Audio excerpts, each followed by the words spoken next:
Hello everyone, welcome to our short video. हमारा आज का discussion again commerce based MCQs पे है, जहां हम लोग स्टार्ट करेंगे क्वेश्चन नंबर 274 से। आज का पहला क्वेश्चन है, indicate the satisfactory acid test ratio among the following. Again अगर हम एसिड टेस्ट रेशियो की बात करें तो हम क्विक रेशियो की बात करें या एब्सोल्यूट रेशियो की बात करें, और इसके लिए जो रेशियो है वो है 1:1। हमारे पास करंट रेशियो दिया है, करंट एसेट दिया है, तो क्या हम करंट लायबिलिटी निकाल सकते हैं? बहुत आराम से, क्योंकि current ratio is equal to current asset upon current liability.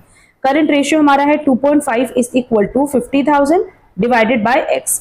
Now X is equal to 50,000 divided by 2.5। ठीक है, जब आप इसको सॉल्व करोगे तो आपके पास वैल्यू आ जाएगी 20,000 की, जो कि ऑप्शन ए में दिया है, और यही हमारा क्या हो जाएगा? Current liability. Next, the duty charge on entry into municipal और corporate limits is custom duty, excise duty, dock dues और ऑक्ट्रॉय ड्यूटी। इसको हम लोग क्या कहते हैं? ऑक्ट्रॉय ड्यूटी, जो कि ऑप्शन डी में दिया है। Next, what has been described by Mooney and Rayleigh as a form of every human association for the attainment of a common purpose?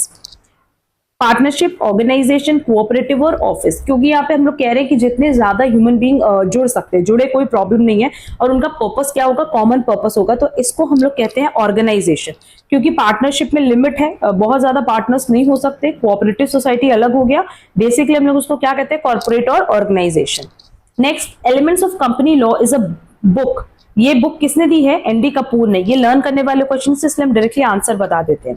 A current asset to the current liability of the ratio is regarded as satisfactory में बताया भी था 2:1, और ये सब ना हमने ratio analysis की क्लासेस में डिस्कस भी किया हुआ है। रेशियो एनालिसिस की क्लासेस देखो तो हमने डिटेल डिस्कस की है अपने शॉर्ट वीडियोस में, तो उनको भी जरूर से कंसिडर कर लेना। Next, what is the minimum number of meetings of the board of directors of companies in a year? पूरे साल में कम से कम 4 मीटिंग आपकी बोर्ड मीटिंग होनी चाहिए, तो ऑप्शन सी करेक्ट है। Next, the bill of lading pertains to dash of goods, auction, processing, insurance, transit. Bill of lading को हम लोग क्या कहेंगे? Transit of goods. बेसिकली किस लिए होता है? क्योंकि गुड्स जब आप एक जगह से दूसरी जगह ट्रांसफर करते हो तो उस पॉइंट ऑफ टाइम पे आपको बिल ऑफ लैडिंग की रिक्वायरमेंट होती है, तो करेक्ट आंसर होगा डी।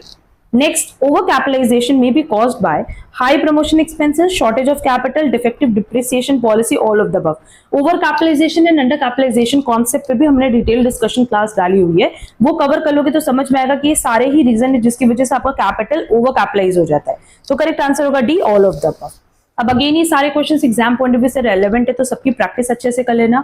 आप किसी भी कॉमर्स बेस्ड कॉम्पिटेटिव एग्जाम के लिए प्रिपरेशन कर रहे हो, ये क्वेश्चंस आपको एग्जाम में मिलेंगे ही मिलेंगे, तो आप लोग इन क्वेश्चंस को बहुत अच्छे से प्रिपेयर करना है, इस पूरी सीरीज को अच्छे से प्रिपेयर करना।